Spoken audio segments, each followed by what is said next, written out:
Before Alexander's sword glittered beneath the Persian sun, before palace after palace crumbled in a single strike, there was one mind sharper than every blade of steel, the mind of Aristotle, Macedonia, a kingdom hungry for glory. Yet behind the thunder of war drums, there was a quiet chamber where a young prince learned not how to fight, but how to think. In that royal room sat young Alexander. Before him, a teacher who would conquer him long before he conquered the world. His name was Aristotle.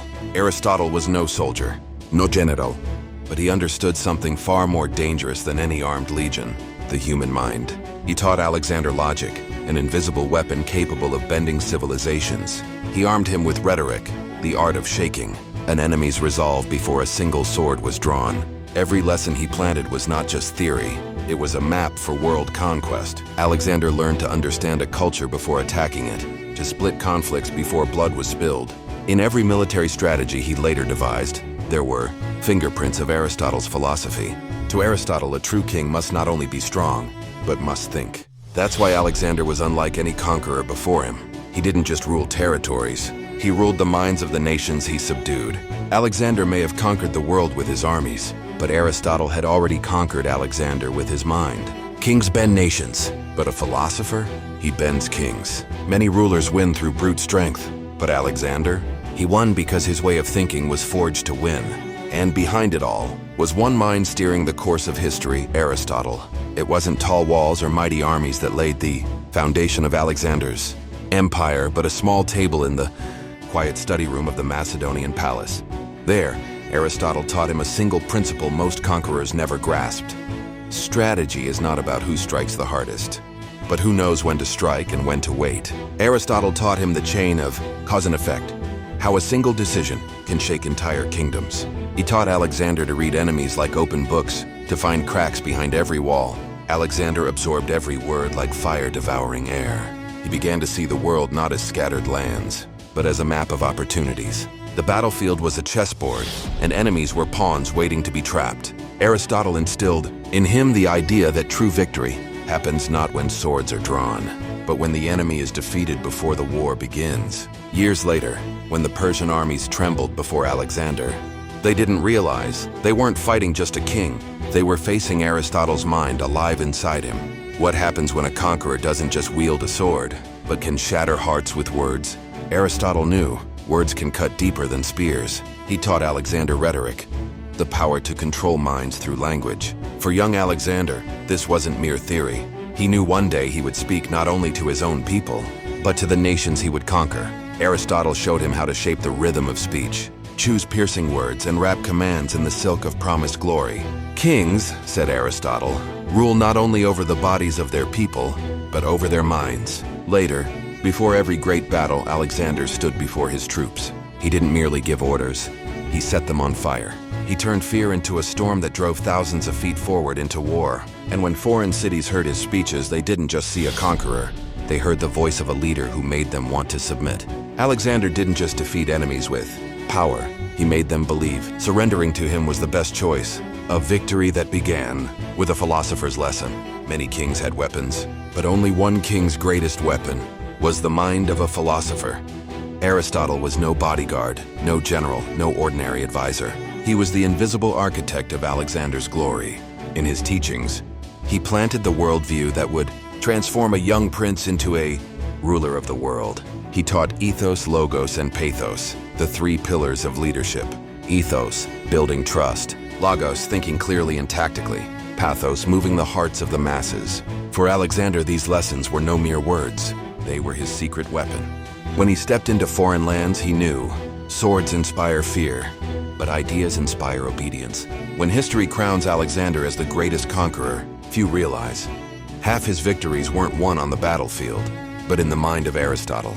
Before Alexander ever marched out of the palace, he had already conquered the world in his mind. Aristotle didn't just teach him about the world, he mapped the world for him. He spoke of distant lands, foreign civilizations, rivers that flowed like the earth's veins. Alexander absorbed it all. Every lesson became a brick in the fortress of strategy inside his head. He knew where to strike, how to turn geography into a weapon. He needed no oracle. He had Aristotle, and from that philosopher, he learned that knowledge of the world could topple empires without endless war. When Alexander later marched across nations, he wasn't wandering blindly. He was following the map Aristotle had drawn long before the first step was taken. Before Alexander conquered the world, two great minds clashed, not on the battlefield but in the arena of ideas. Plato versus Aristotle, teacher versus student. The sky of ideals versus the ground of reality. Aristotle had once been Plato's student.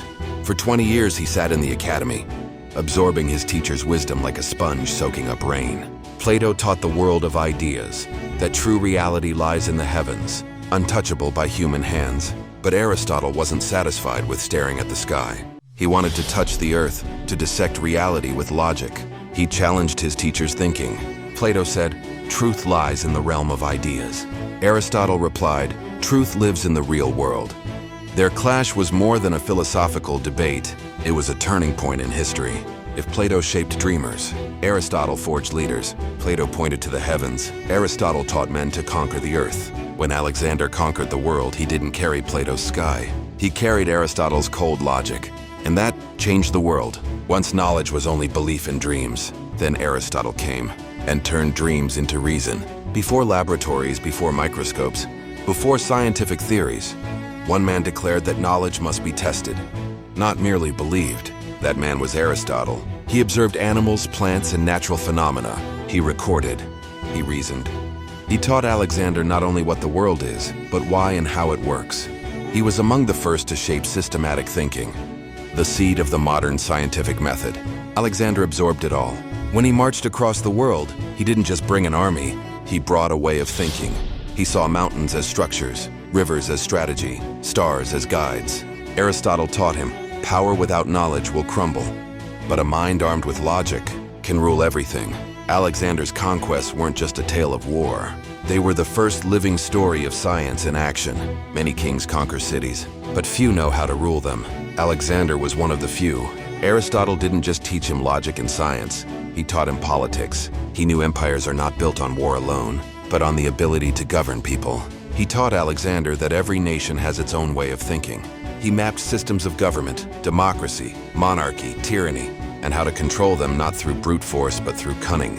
Alexander drank in these lessons like sweet poison. When cities fell, he didn't burn them all. He let them live, with one condition, submission. He knew when to be ruthless and when to grant freedom. That's why his empire wasn't just vast, it was stable.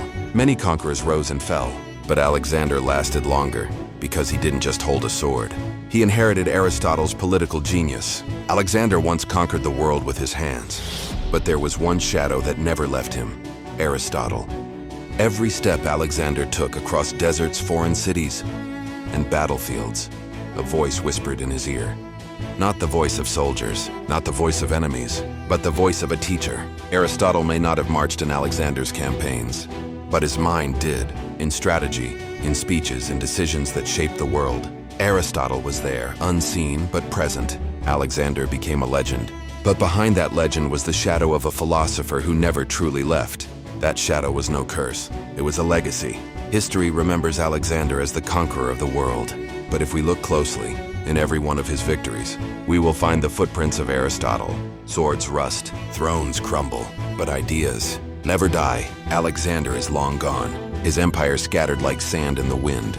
But Aristotle's legacy only grew stronger, because the greatest conquest is not to subdue nations, but to conquer time. Aristotle's mind flowed from Alexander to his successors, from palaces to academies, from Greece to the world. His logic became the foundation of knowledge, science, and thought that still shapes us today. The world has changed for millennia. Alexander's sword has rusted, but Aristotle's ideas remain sharp, sharper than ever. Alexander ruled the world for a moment.